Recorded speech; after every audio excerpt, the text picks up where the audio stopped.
Welcome, everyone. Welcome to the 4th Annual Vegan Travel Summit.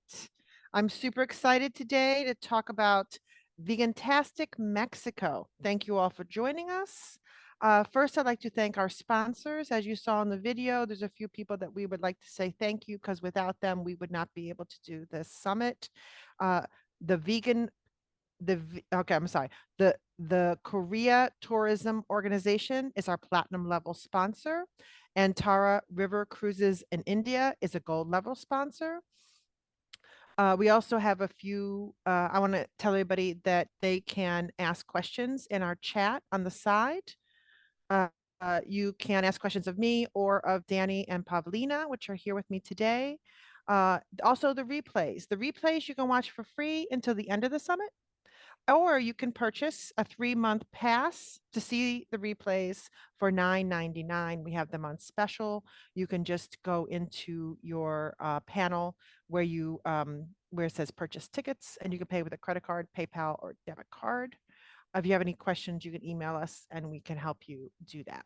Okay, let's get right into it. We want to get to Mexico. I'm going to let Danny and Pavlina introduce themselves and tell you where they're from and what they're about.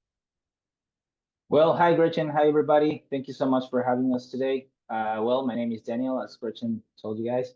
I'm with Pavlina.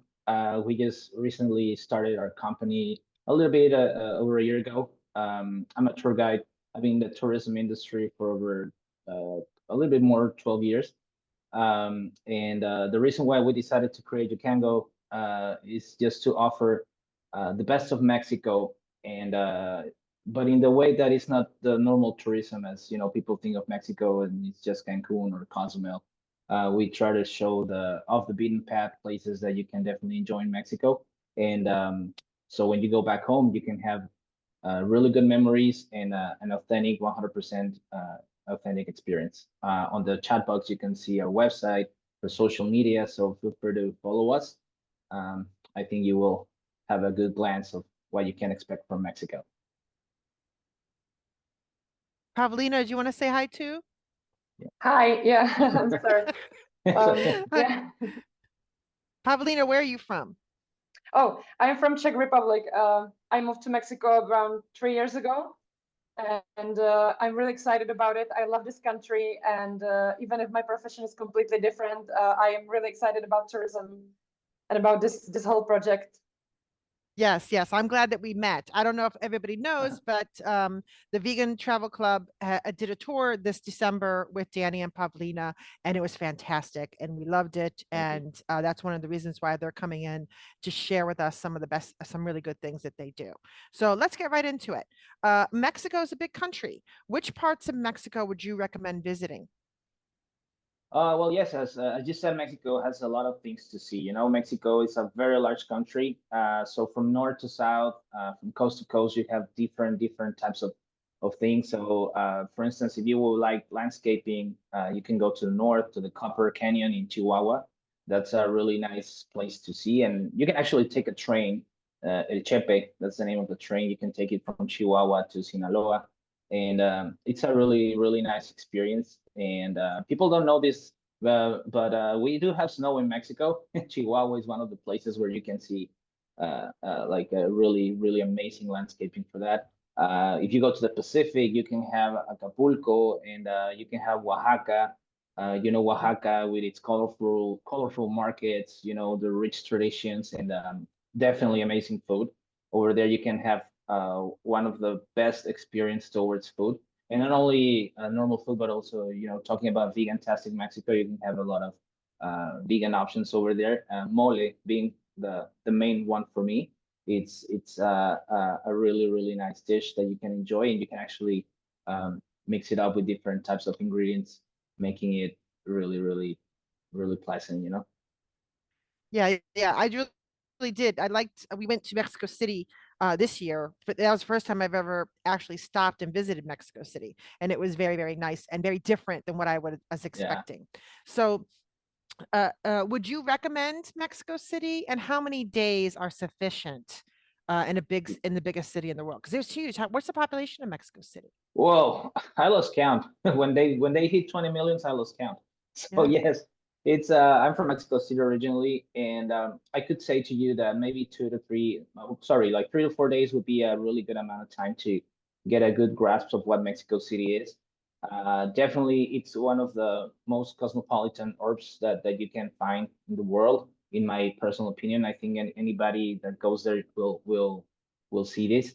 It has a lot of energy. That city never sleeps. So you have places, if you like architecture, you can go to Zocalo, which is the main square.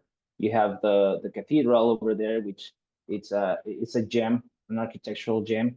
The National Palace, and it's impressive, at least for me, to know that Mexico City, when it was Tenochtitlan, the Aztec city, it was just water. So this city is basically built on water. So just thinking of that is just amazing for me. And for arts lovers, I think you can go to Frida Kahlo Museum in Coyoacan. That's the Casa Azul Museum. You can see her work.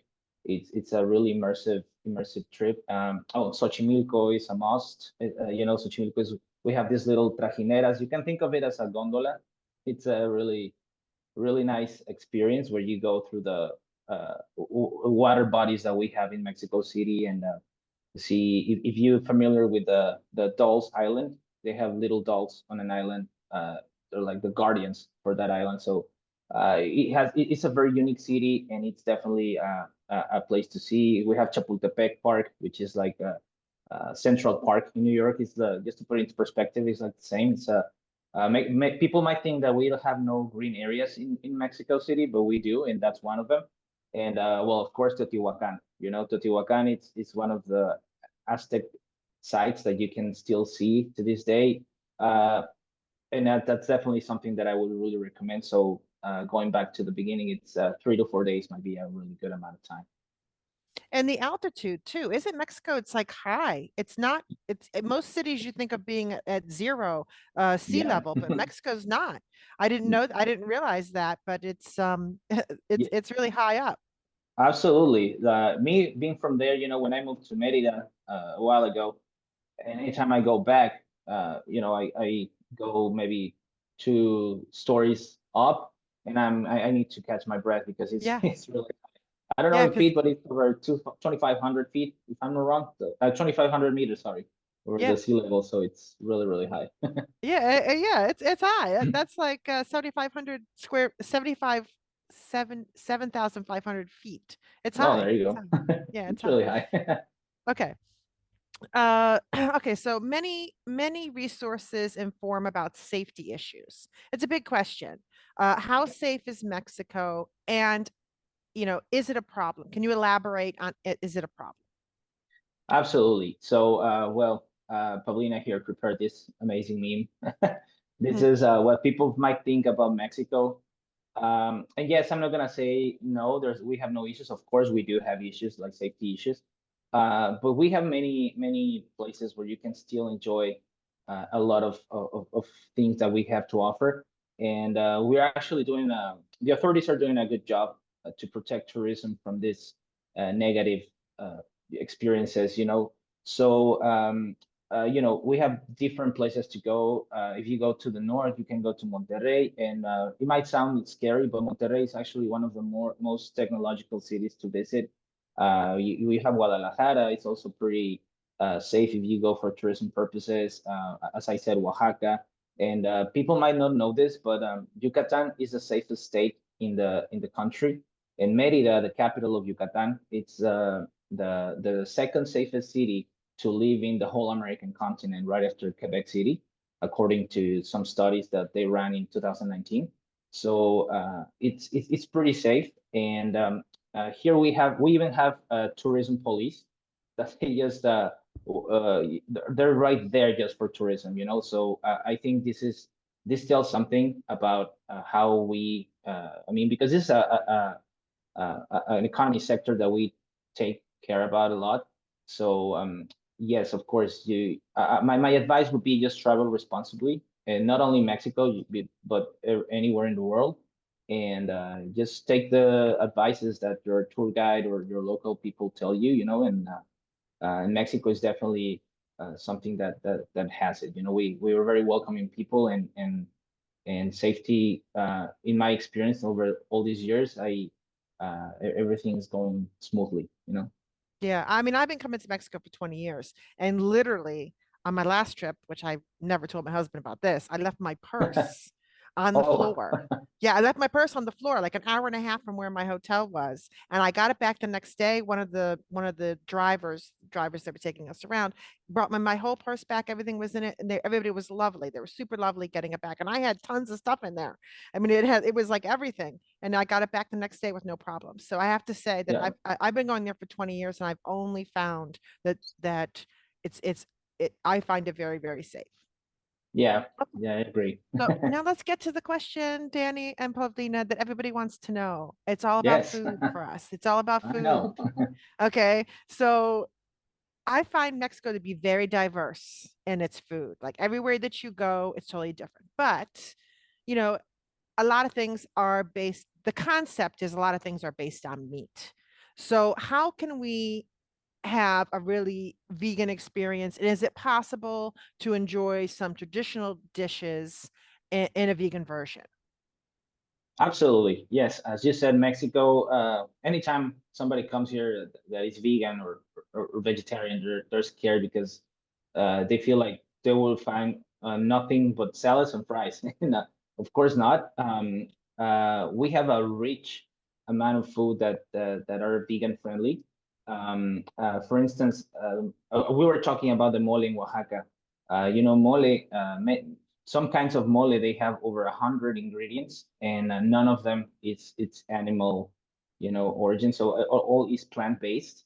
So and these spices are just amazing, and you can use mole to make different types of food. Let's talk about soy maybe or jackfruit, and we have different options. So you're just right there. You have a lot of options for vegan food that you can combine with different other ingredients that you might have in your kitchen. Um, so let's talk about tacos. Tacos. The beauty of a taco is whatever you put in a tortilla, in a corn tortilla, which is just corn. Whatever you put in, you have a taco. So you can make fried tacos. You can have what we call the sweat tacos. Basically, just steam the taco.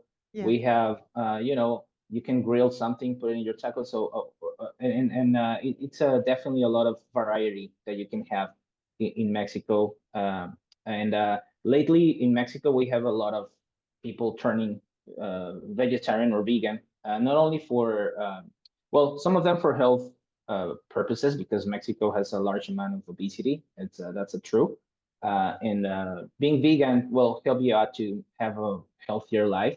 And people are turning a lot into vegan. And also, I'd like to mention that animal protection in Mexico was not a big thing before. Now there are more campaigns towards this, the cruelty More against animals. sensitivity. Yeah, Exactly. that's So good. all of this combined, I think it offers a good option for be vegan. And we have a lot of foreign gastronomy influence lately. So you can have a taco or like a fusion of taco with French cuisine, maybe, or Indian cuisine with tacos, and it's all vegan friendly. So yes, that's where we come with the name of Vegantastic Mexico, because you have different options, as I said, from north to south. That's a great name. Okay, but I have two questions. I have two sub questions for you now. So mole, just so that people understand, because not there might be Americans that don't know what mole is. So Yes. mole is like a paste that is created mixed with many, many different spices and, like you said, many different things. And you can use that on literally anything, but you have to like what you reconstitute it, but you added water to it, right? Is that how it works? Yes, so you can make a broth. Normally it's chicken broth, but you can replace it with some other Vegetable broth. spices. A veggie broth, it can be completely fine. And this paste, just to make it a paste, it goes through a process. So basically, what you do is you roast a lot of peppers. They're like sweet peppers. You add many ingredients such as I don't know, maybe peanuts. Some of them they have peanuts. Some of them they have cinnamon.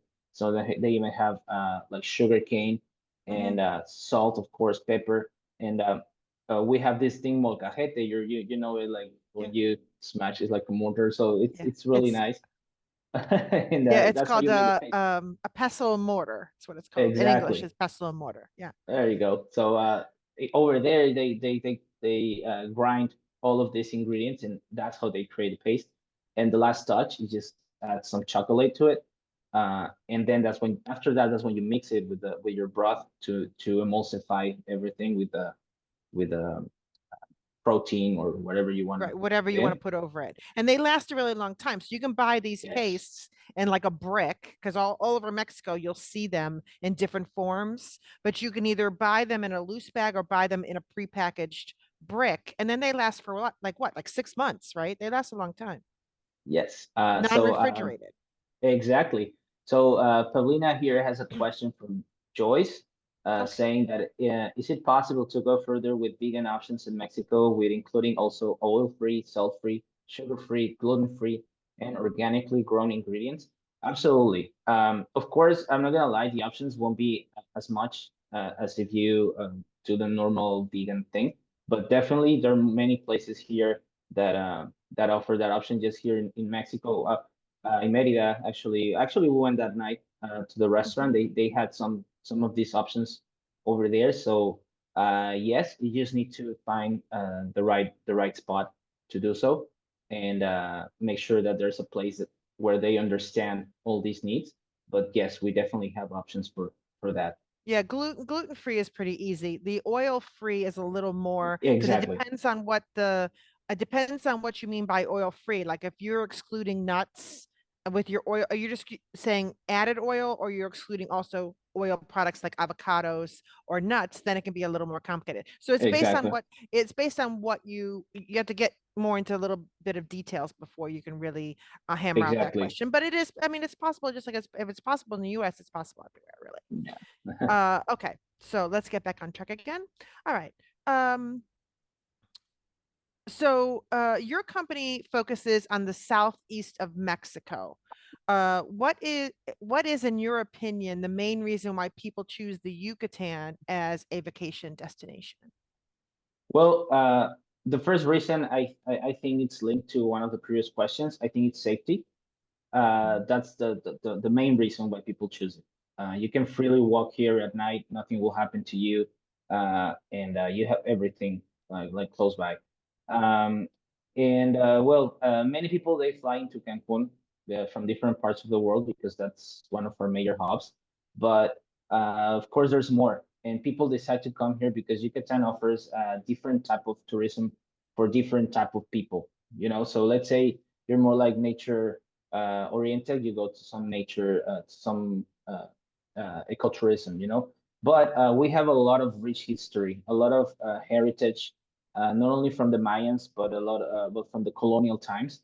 So just to mention, we have over 20 archaeological sites in Yucatan that are friendly, accessible to people. We have a lot of folklore, and as you can see on the slides, we have all these beautiful beaches that are non-crowded whatsoever. So I would say that's the other thing that people turn their heads towards Yucatan just to enjoy this. We have and also Quintana Roo has its beauty, you know, because Quintana Roo is the state where Cancun is, but people just go to Cancun or Playa del Carmen or Isla Mujeres and that's it. But you have here like Bacalar it's a really nice destination for ecotourism, and it's a really nice biosphere. And we have That's the nice. Mayan sites here that are in the middle of the jungle that are just astonishing, you know? Yeah, yeah, that's beautiful. It's a beautiful area. I mean, and it's big. It's not really small. The Big. Yucatan's not small. If you drive from Tulum to Merida, what is that? Like a 4 hour drive, right? Oh, Four, now four and a like half. five with the constructions they're With doing. yeah, Yeah, there's construction. So it's really, it's not small. It's not like you're gonna, yeah.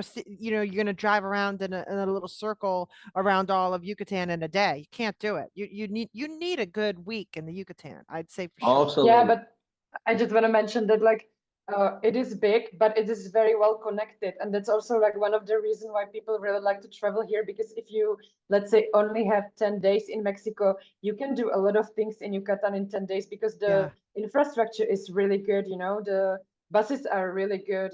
Even the roads are decent. So like I would say it's a really big benefit of the area because there's so many things and so well connected, that you can have like a really, really great experience. Yeah, no, definitely. The words work. The roads work for sure. Okay, so everybody's looking to avoid crowds. That's the main thing that everybody asks me. I don't want to be, that's number one question is, I don't want to be in with 1,000,000 people. Where do I go to get an authentic, really authentic feel of Mexico without enormous crowds? Yeah, no, absolutely. I agree on that. It's something that Yucatan has to offer. As I said, just to start, the beaches are really, really not that crowded as they are in some other places across the peninsula. We have a different type of sites that you can visit, like magic towns, like Izamal, as you can see on the slide. Izamal is one of the magic towns that we have, and it's the three culture city because here you can see the colonial, the pre-Hispanic, and the contemporary times, just right there in front of you. So it's something that yes, it has tourism, but it's something that you can freely walk. You will take a picture, and you won't have all these big crowds in front of you photobombing your picture. So we have that, the cash, and Colonial Merida. It's something really nice. Merida has the first cathedral in mainland American continent. So it's really amazing, and it has a lot of history. And well, just to mention Rio Lagartos Beach, El Cuyo, those are beaches that are really, really not crowded. El Cuyo, actually, it's a beach where you can take your tent and camp over there for overnight, and you don't even have signal over there. So just It's really just by not isolated. That's having kind of yeah, not having signal will prevent you from having big crowds because everybody wants to post on social media on the spot. So I think that's pretty cool. And yes, as I said, Merida, well, Yucatan has a lot of history towards the colonization. So that's something that you will see in the churches, in the haciendas that we have. So it's a different type of tourism that will definitely prevent you from big crowds. Yeah, and the Yellow City is very charming. It's charming in a lot of different ways. It's Exactly. off the beaten track. So it has a lot of all the stores too are not very, very touristy. It was very, very charming. Sorry. Okay. That's fine. So let's get to some of the nature kind of things. So a cenote is what? And what's the difference between a cenote and going to the beach? Okay, so that's a good question. Firstly, a cenote, it's a water cave. It's what you will see on the slide right now. Cenote, there are three different types of cenotes. We have the cave cenote, the semi-open cenote, and the open cenote. These beautiful places where there's a theory that suggests that these were created by the meteorite that killed the dinosaurs and almost 75% of life on planet Earth 66 million years ago. And by then, Yucatan was under the water, this is a proven fact. So with this impact, some of these cenotes were created, and mostly the cave ones, and they left us with these beautiful, places to visit.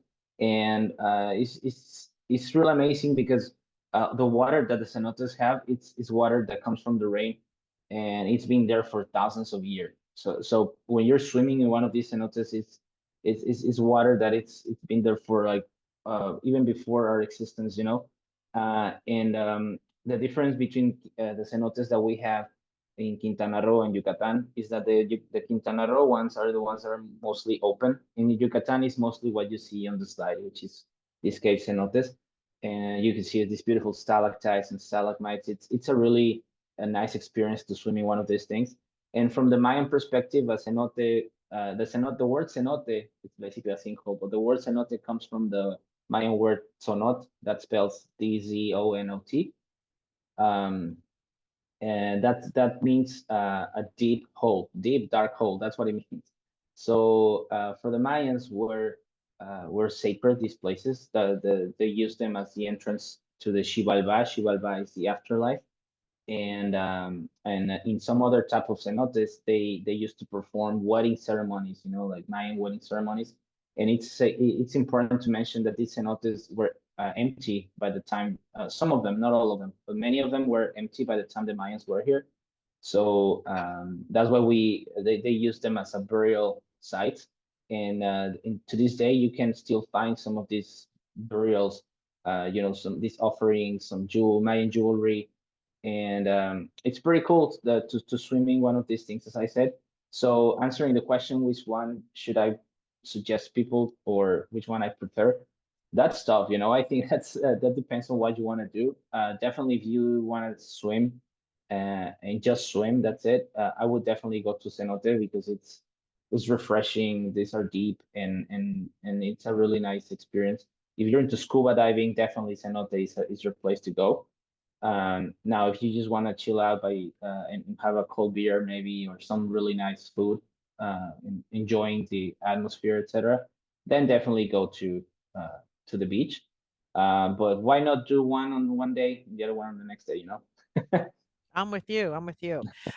So for me, the difference is that one is much more protected in the sense that you're really not in the sun in these quiotes. Most of them are Exactly. like what we're seeing from the pictures, they're caves. So it's good for people that don't want to be in total sunshine or can't be in Absolutely. total sunshine.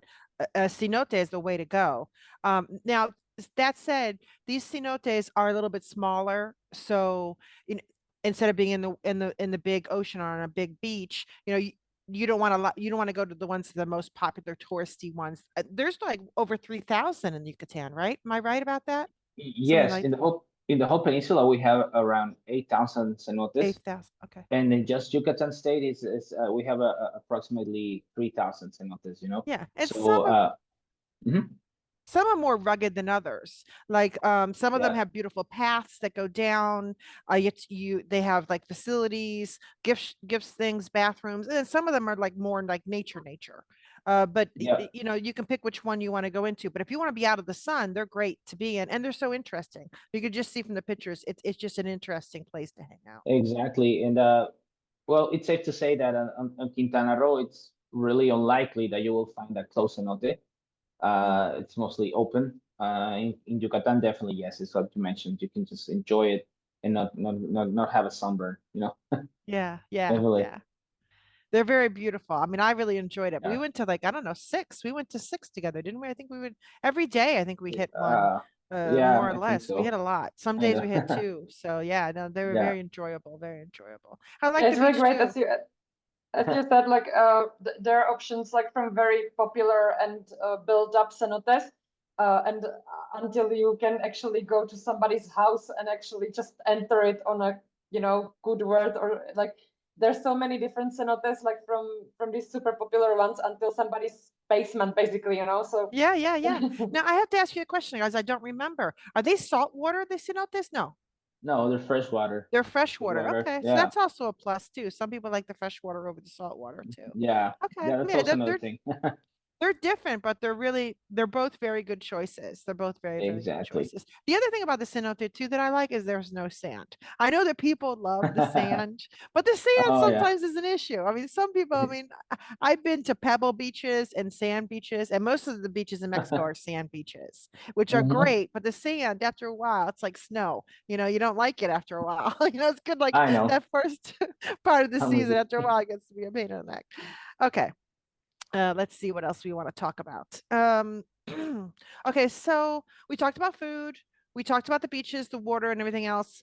Now, if you are a nature lover and you want to do less, hanging out in bars and cities and stuff like that, and you want to get out, what are some of the things you can do in the Yucatan area?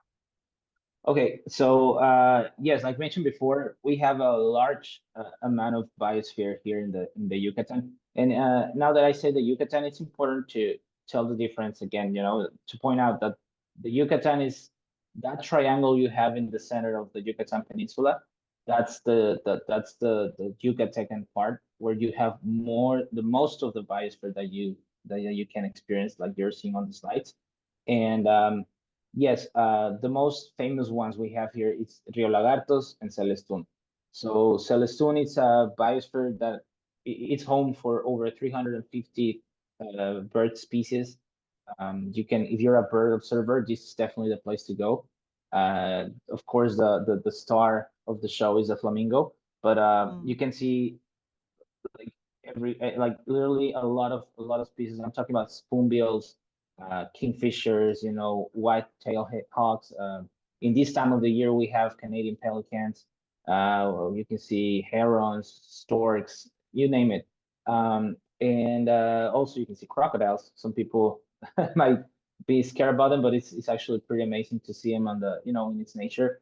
And of course, we have you have the option to do a boat ride, of course, as we did. I mean, you came here in December, but that was like the high season for flamingos as well. There's a crop Uh, right there. but the option about this, the beauty of this is that you can do this by kayaking. When it's mating season, normally flamingos are not out there. So also during nesting season, they're normally hiding. So you will see them only inside of the mangroves. And to go to these places, you have to go kayaking, and that's a really unique experience because you can have a crocodile 6 feet away from you, and while you're paddling, and it's really amazing. And same with Rio Lagartos. Rio Lagartos, we have a big amount of land where actually that's where they have the salt mine, that they where they produce tons and tons of salt. And maybe some of you have seen before the pink lakes. This is very promoted across the world. The pink lakes where they process the salt. This is in Rio Lagartos biosphere. So it's a different type of tour, and this is what I'm saying, so this is something that you can definitely enjoy. And yes, the virgin beaches that we have over there, they're just amazing. I mean, I have to say that these pictures really don't do it justice. I know, Because the mangroves, well, I mean, it's not that. It's just they're spectacular. The mangroves are spectacular. We went in with a small boat. We had two small yeah, boats that we went in with. They weren't like kayak boats. They had like what, like 9 people, something like that, each boat. yeah, But when you get in there, and it's kind of a little bit dark inside the mangroves because it's really thick, but the sun comes in through the trees and like lights it up, and it's very pretty. It's just very pretty. It has a very nice feel. And then you get off at a certain point. We went down a wood path at a certain yep. point, and you really get to see. We got to see birds. We got to see. There was a crane that was fishing for something. I mean, we got to see a whole bunch of neat. It's just a short little walk, but I mean, it's really nice. I really It's recommend. amazing. It's different. Some different things than what you think about when you think about Mexico. Absolutely. Okay. Um, okay, so I guess we want to talk a little bit more about the Mexican heritage, Hmm. because it's really diverse Mexican heritage, just like the food. Mexico, I was amazed that there are so many languages that are spoken in Mexico outside of Spanish. Yep. So the southeast of Mexico is famous for the high number of Mayan ruins in the area. Can you tell Hmm. us something more about the ruins and the Mayans, and what links them all together? Yes. So, well, just to put into perspective, the Mayan culture was here approximately around 1500 BC, and the last cities were abandoned around 900 AD. So we have a lot of things to see, and people think of Mayan culture and they just think of Chichen Itza. Mhm. Chichen Itza, that's just one of the periods that the Mayan culture had. The first city, it's called Nakbe. That's in the Petén, but the Petén area now you know it as Guatemala. So that's the first city, and the last city actually that we have evidence that it was the last city. It's the Tulum. It's actually Tulum and Mayapan were the two last cities that were inhabited by Mayans. But it's not only that, you have a lot of things to see. Uxmal, the ones that you also did.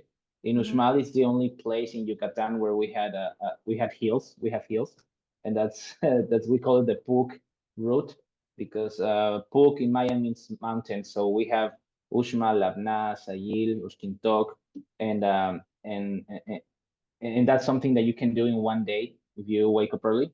But we have also another site in by the beach in Yucatan, which is called Xcambo, where you can actually climb a pyramid, and this is one of the last few places that you can still climb on pyramids.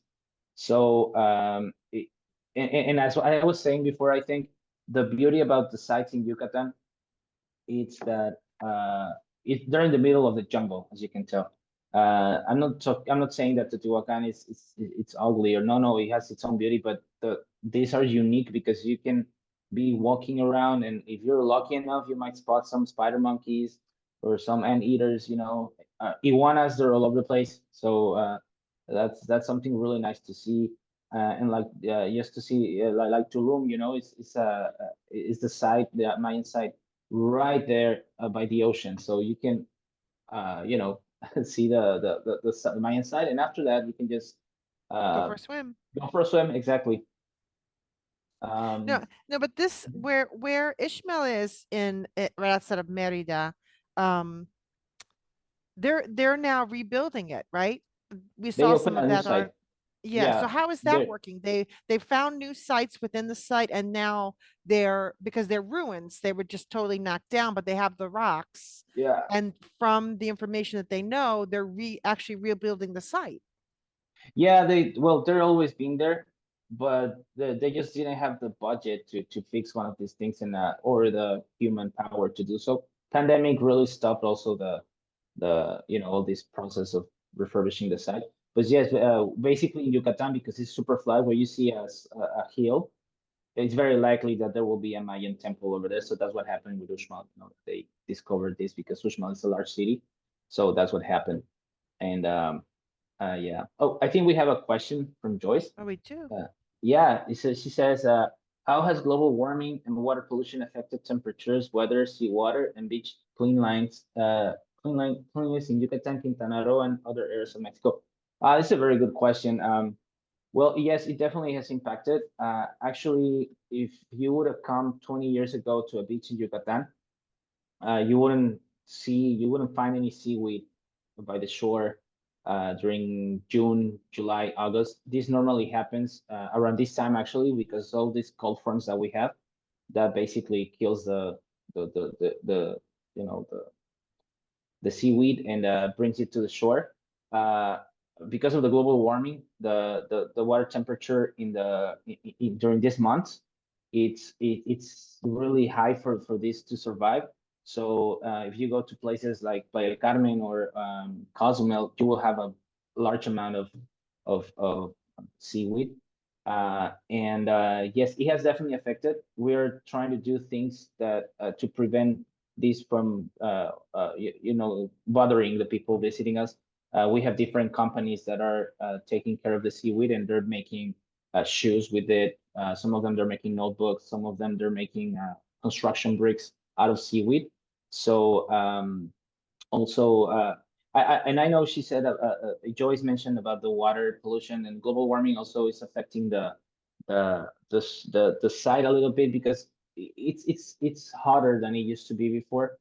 It's still enjoyable, but there are some certain months that are definitely hotter, like May and June. It's definitely those two are really hot They're months. really heated So up. Yeah. if you visit us on those months, make sure you go to Cenotes and Beach all the time.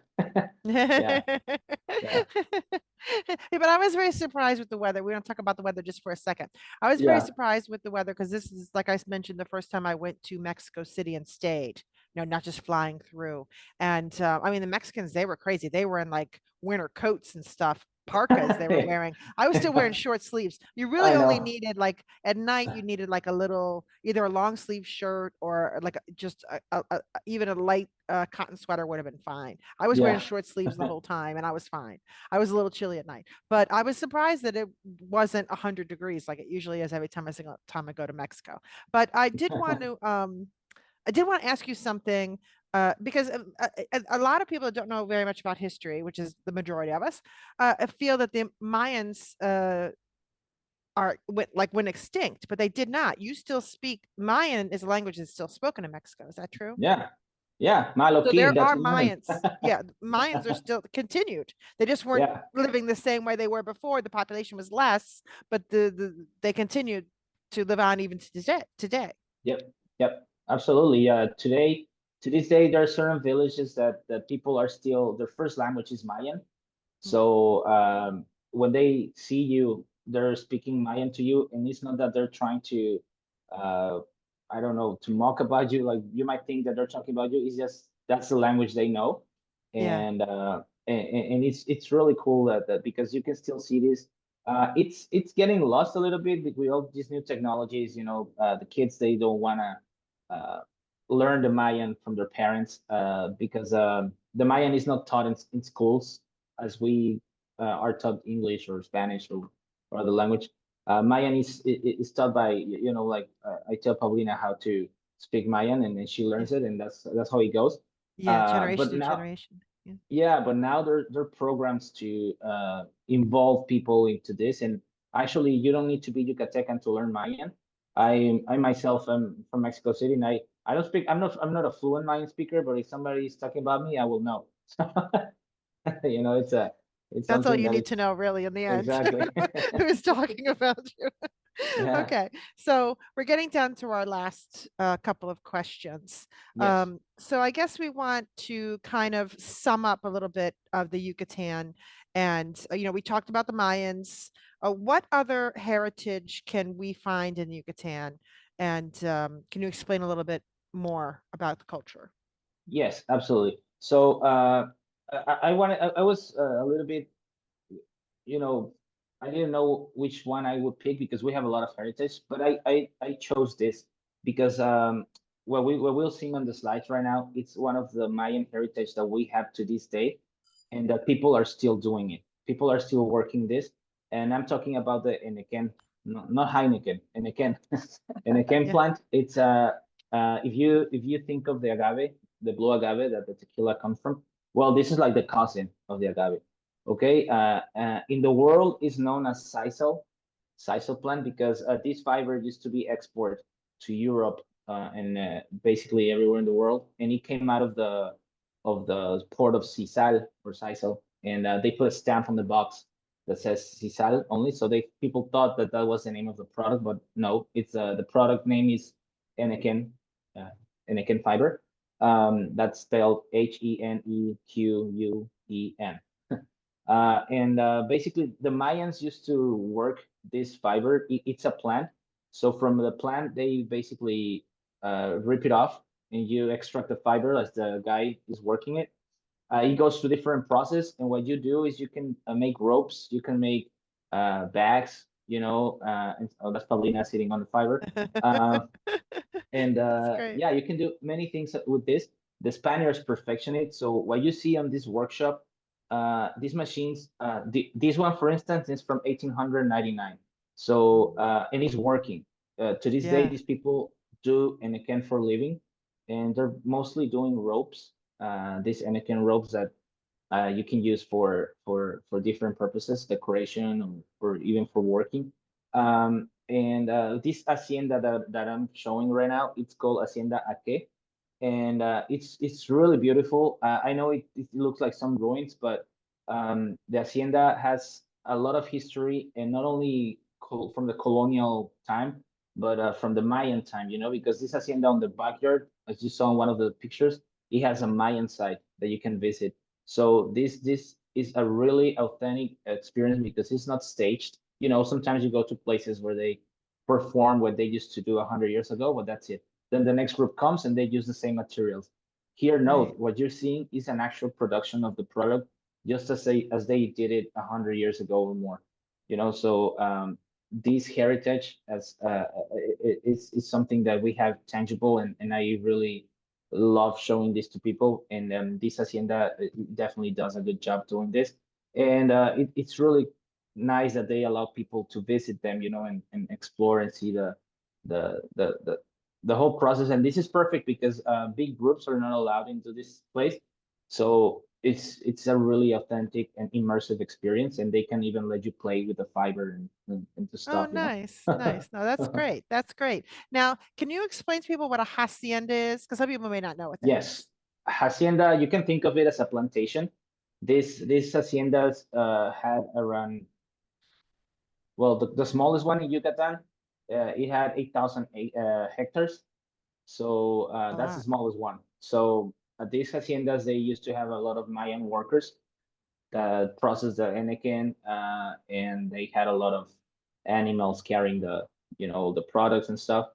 And to this day, haciendas, they were turned into, most of them, because they were abandoned when the henequen industry collapsed, because this process takes like a week to make a rope. And when the nylon came into the picture in around the mid 1900s, well, that was the the last nail to the coffin for the henequen. So to this day, just this hacienda and another one still work the henequen. But the other haciendas, they have refurbished them, and if somebody here is planning a wedding, you can have a really beautiful wedding in a really nice hacienda as in the background. And many haciendas have turned their businesses towards this social venues kind of thing. It's a really, I don't know, it's pretty unique to see this. They're beautiful. Listen, Yeah, the haciendas that turned into hotels, restaurants, wedding venues, party venues, they're gorgeous. I mean, they are exactly. really beautiful. And then, unlike a standard hotel, the rooms are big, the bathrooms are big because of the way their layouts are, everything. They have high ceilings. Like we're talking about, forget about Hmm. a 12-foot ceiling. We're talking about 15, 16 feet ceilings that they Yep. have. They're all beautiful. They're all solid stones. I mean, they're really unique. I mean, I would prefer to stay in a hacienda or one of the historical colonial buildings than anywhere in a modern hotel. I mean, they're really unique. Absolutely.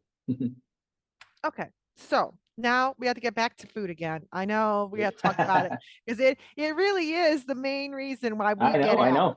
And in Mexican Absolutely. food, I feel like Mexican food is very similar to Italian food, as it is everywhere. Like you can't go anywhere in the world and not find something that looks like a taco.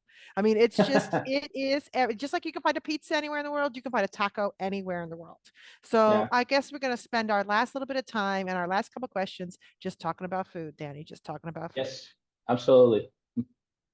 So what do we want to talk about? Well, we want to talk about mainly is where's the best vegan food? That's what we want to know.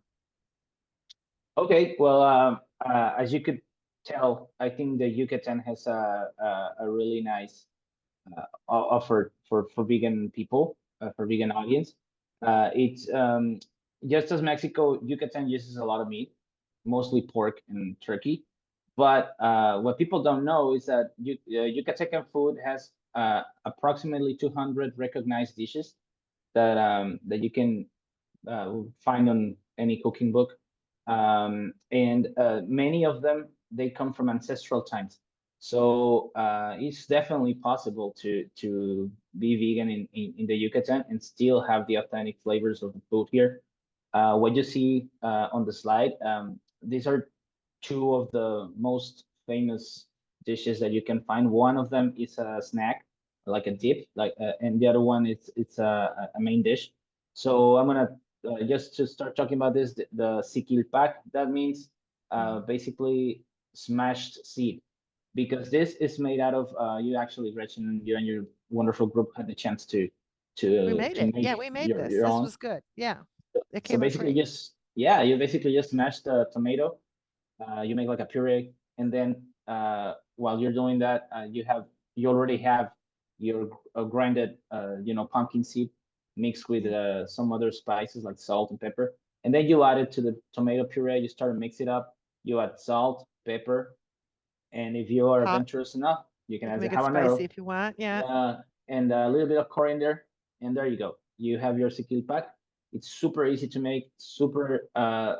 These ingredients are very easy to find, and then you just grab a tortilla chip and just dip it in and just eat it. It's really really delicious. Really, and the beauty of it is you can make it your own taste. So if you don't like it that salty, you can make your own, and and you don't have to make a big bowl. You know, you can just make Yeah, I mean, small. we also bought as a group. We went to the market one day. You weren't with us that day, Danny, but we went to the market and we actually bought that pumpkin seed Yeah. ground mix. It's not really Mhm. dry. I mean, it's not really a paste and it's not really dry. It's like mixed, it's a mix between No. the two. It's a little Yeah. moist, but you buy it in a Exactly. bag and it lasts a long time.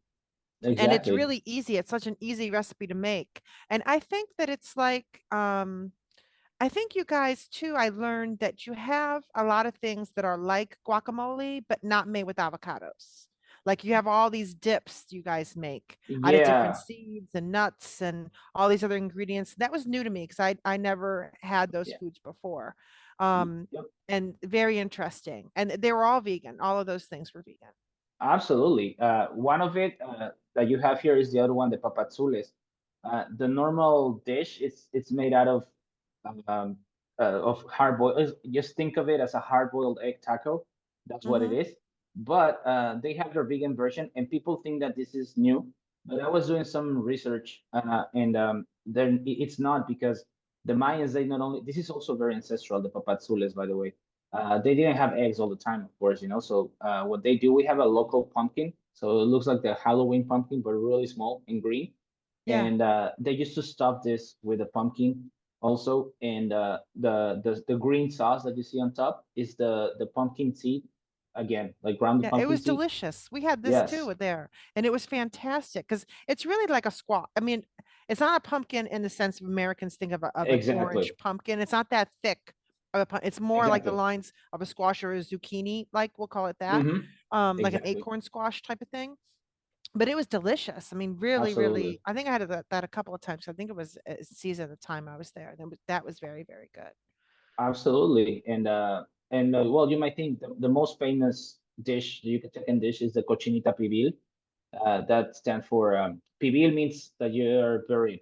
So this meal is cooked underground. Basically, they dig a hole on banana leaf. They put the protein, wrap it up, put it over, hot charcoal, and then they cover it with dirt.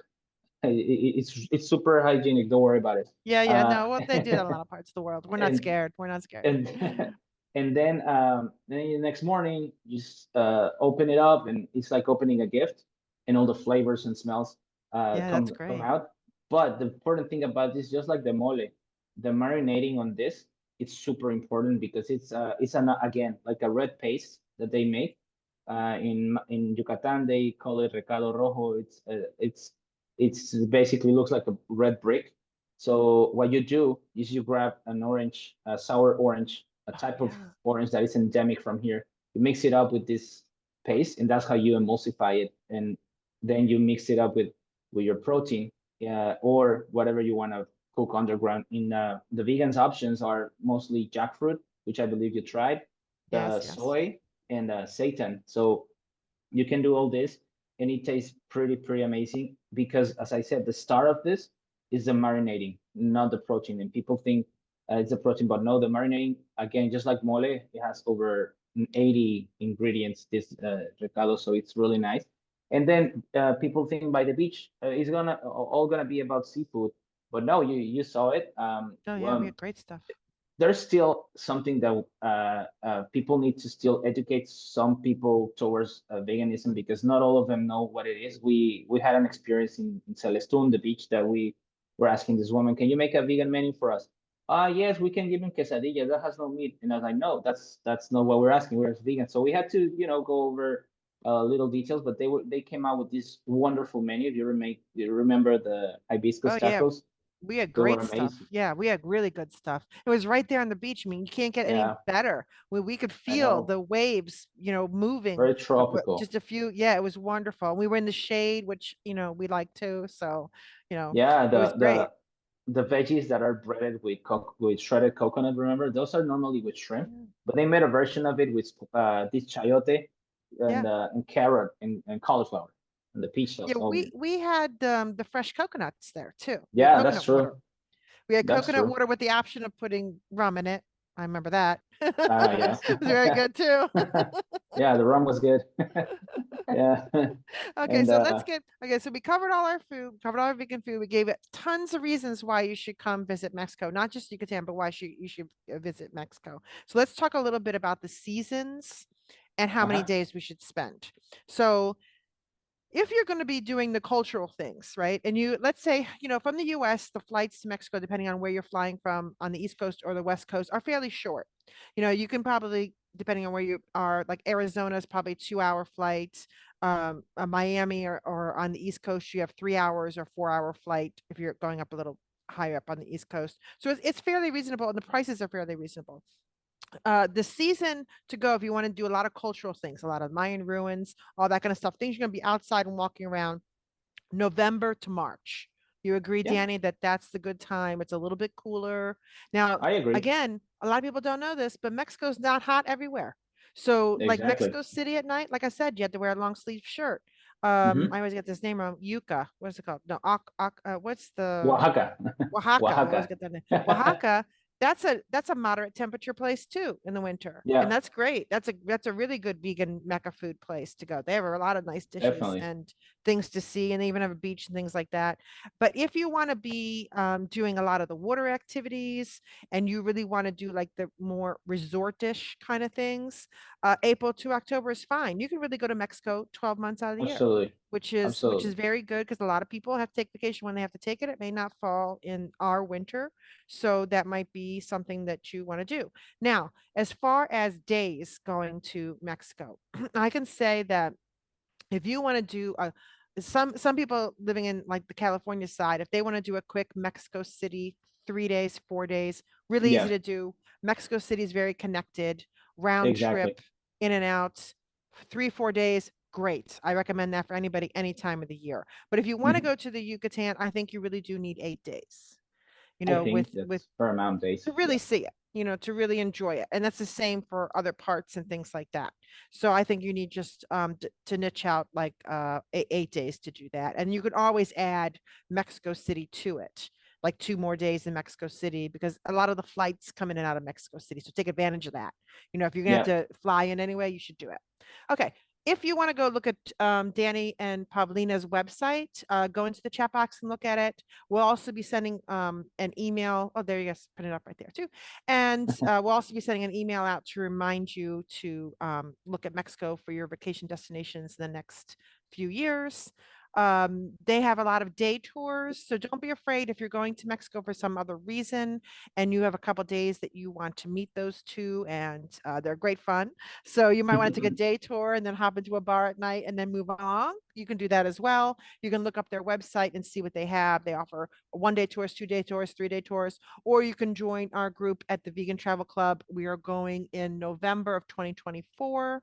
And we have a lot of options this year. We have 3 tours that we're kind of blending together. So we have a choose your own vacation. And then of course, any of those vacations, you can add on any extra days with Danny and Paulina as well. So it's like mix and match. Yeah, Thank you very much, you absolutely. two. It was Thank excellent. you. Thank you. I think we should do this more often because I think nobody knows about Mexico. I think we have to tell more people and tell more people what Absolutely. good things there are to do. So I'm looking forward to the Yeah. next time we chat. Thank you. Thank you. Thank you for having us. Enjoy, Goodbye, everybody. everyone. Thank Bye. you. Thank you.